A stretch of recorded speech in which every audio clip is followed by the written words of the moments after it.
Bonjour et bienvenue dans le 14e épisode de Bookapax. Ça vous dit de percer le secret des livres?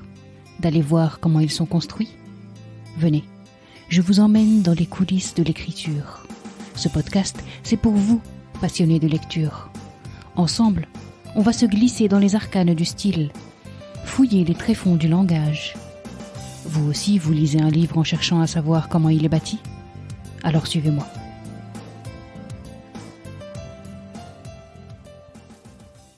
Aujourd'hui, on ouvre encore un roman de Laurent Mauvigné. Dans le dernier épisode, je vous parlais de son dernier et sublime roman, intitulé Histoire de la nuit. Et cette fois-ci, on va se pencher sur son livre intitulé Continuer. J'ai quasiment tout lu de Laurent Mauvigné, un auteur que je considère comme majeur en littérature contemporaine. J'ai presque tout lu, sauf Continuer, un ouvrage paru à la rentrée 2016, que j'avais en ma possession et que je n'avais toujours pas lu, emporté par le flot d'autres livres.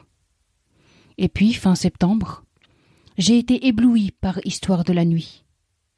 Tous les livres que je tentais de lire après me semblaient fades, insipides, ennuyeux. Et c'est là que ma réserve littéraire a du bon. Je vous explique. En fait, quand j'aime un auteur, je lis tout ce qu'il écrit, sauf quelques parutions, que je laisse de côté, comme des provisions, un stock de secours en cas de panne de lecture. Ce sont ces ouvrages qui m'aident en cas de blocage. Alors, quoi de mieux qu'un ancien Mauvigné pour m'aider à continuer et à quitter le nouveau Mauvigné? Oui, ça devient compliqué là. Alors penchons-nous sur l'Incipit. Car dès les premières lignes, on est placé sous tension.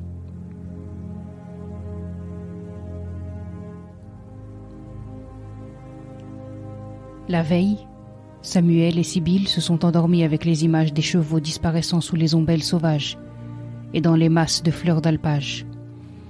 Les parois des glaciers, des montagnes, les nuages cotonneux, la fatigue dans tout le corps et la nuit sous les étoiles, sur le sommet d'une colline formant un replat idéal pour les deux tentes. Et puis au réveil, lorsque Sibylle sort de sa tente, une poignée d'hommes se tient debout et la regarde. Il lui faut 3 secondes pour les compter. Ils sont 8. Et 1 seconde de plus pour constater que les 2 chevaux sont encore à quelques mètres, là où on les avait laissés hier soir. Samuel se lève à son tour. Il ne comprend pas tout de suite. Il regarde sa mère, et à l'agressivité qu'il reconnaît dans la voix des Kirghizes quand ils se mettent à parler, à questionner en russe, et surtout parce qu'à sa façon de répondre, il voit que sa mère a peur, il se dit que la journée commence mal.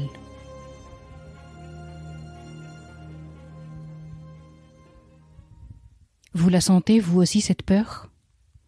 Vous la sentez monter, cette sombre angoisse? D'entrée de jeu, dès ce premier chapitre, Laurent Mauvigné nous tient par la pression. On se pose 1000 questions. Qui sont Sibylle et Samuel? Qu'est-ce qu'ils font à cheval?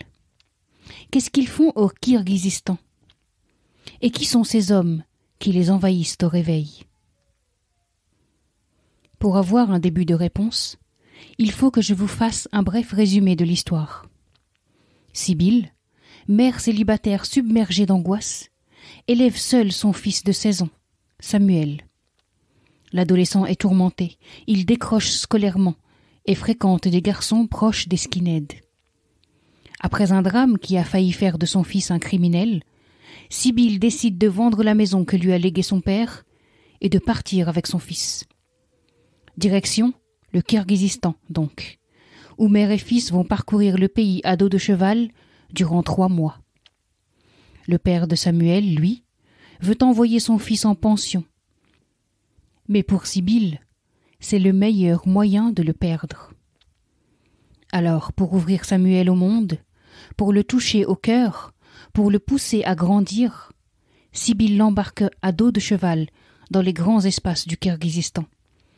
Là où les gens vivent du minimum, mais là où ils partagent tout. Là où le danger est partout. Là où l'on se retrouve étranger à tout. là où la résistance physique et psychologique est soumise à rude épreuve. Propulsés à des milliers de kilomètres de leur quotidien douloureux, confrontés à l'inconnu, Sibylle et Samuel n'auront d'autre choix que de faire face à leurs tourments, à leurs contradictions, à leurs limites. Mère et fils s'aiment profondément, mais ne savent plus comment se le dire. Le lien qui les unit est brouillé. Il est lourd de silences jamais comblés, de colères rentrées, de douleurs enfouies et d'incompréhension. Avec une plume ciselée, un ton toujours très juste, un réalisme saisissant, un art suprême de la narration et du suspense, Laurent Mauvigné nous scotche littéralement à son livre. Il est très difficile de lâcher le récit, de laisser ces personnages complexes auxquels on s'identifie très aisément. Car l'écrivain sait magnifiquement creuser les sentiments humains. Il ne se contente pas du reflet des choses, de la couche superficielle, non. Il va fouiller plus loin. Il plonge loin sa sonde pour faire remonter à la surface les intentions et pensées les plus enfouies. Et c'est là qu'il nous touche. Parce que ce sont nos pensées, nos intentions les plus profondes, les plus inavouées dont il parle. Celles qu'on préfère cacher, nier, étouffer. Alors, avec Sibylle et Samuel, on continue. On dévore les mots de l'auteur. Et jusqu'au bout, on est tenu en haleine. Jusqu'au bout, il n'y a ni trêve, ni repos.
Continuer.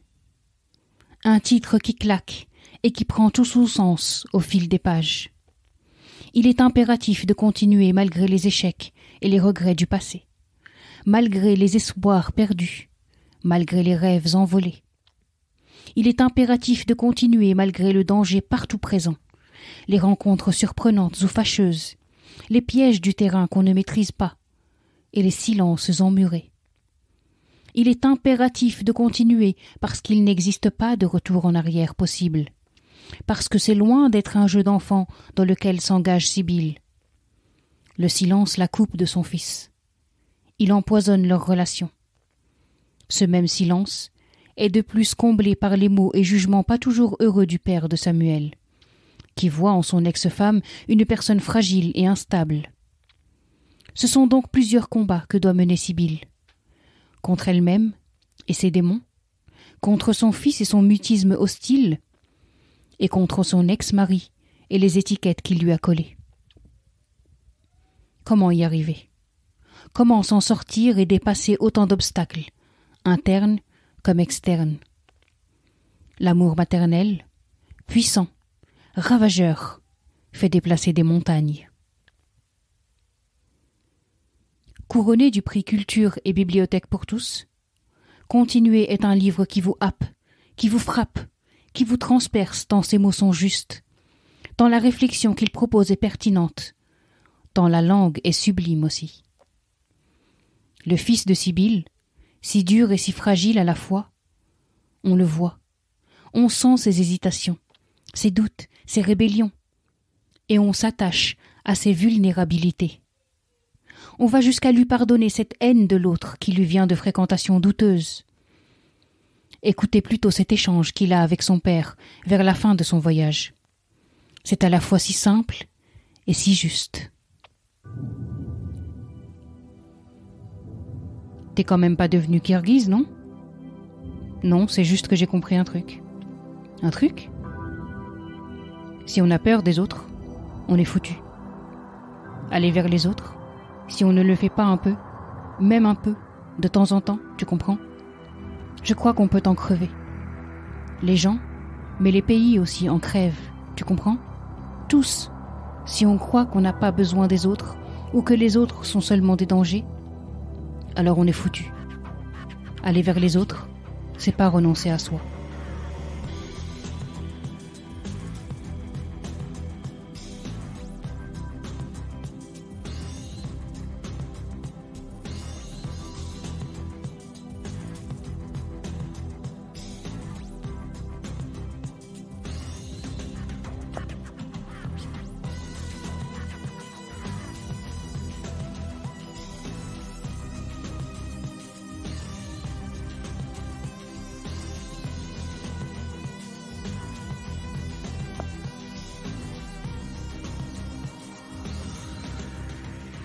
Continuer, c'est l'histoire d'une reconstruction de soi, d'une réconciliation mère-fils, d'une renaissance du fils.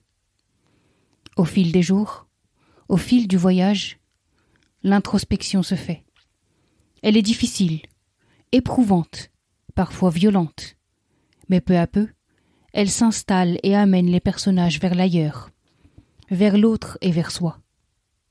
Continuer, c'est une puissante invitation. Elle dit au lecteur qu'il ne faut pas hésiter à tout recommencer, tout reconstruire. Elle le pousse à s'ouvrir aux autres, à tous les autres, avec intelligence et empathie. Continuer, c'est enfin un formidable roman sur l'amour maternel qui transcende tout, qui fonce et n'hésite pas à tout quitter pour sauver son enfant. Un roman que je ne peux que vous conseiller, par ces temps troublés. Il vous emportera loin, dans les steppes et les montagnes kirghizes, et vous poussera vers la vie malgré les épreuves, malgré les périls, malgré les douleurs. Allez, finissons cet épisode avec Victor Hugo qui nous dit « La lumière est dans le livre. Ouvrez le livre tout grand. Laissez-le rayonner. Laissez-le faire. » Merci d'avoir écouté cet épisode. Je vous invite à le partager autour de vous, à le commenter et à vous abonner sur Apple Podcast ainsi que sur toutes les applications de podcast. Et si cette émission vous plaît, n'oubliez pas de la noter 5 étoiles. Vos retours sont précieux. Quant à nous, on se dit rendez-vous dans 15 jours pour plonger ensemble dans un nouveau roman. À bientôt.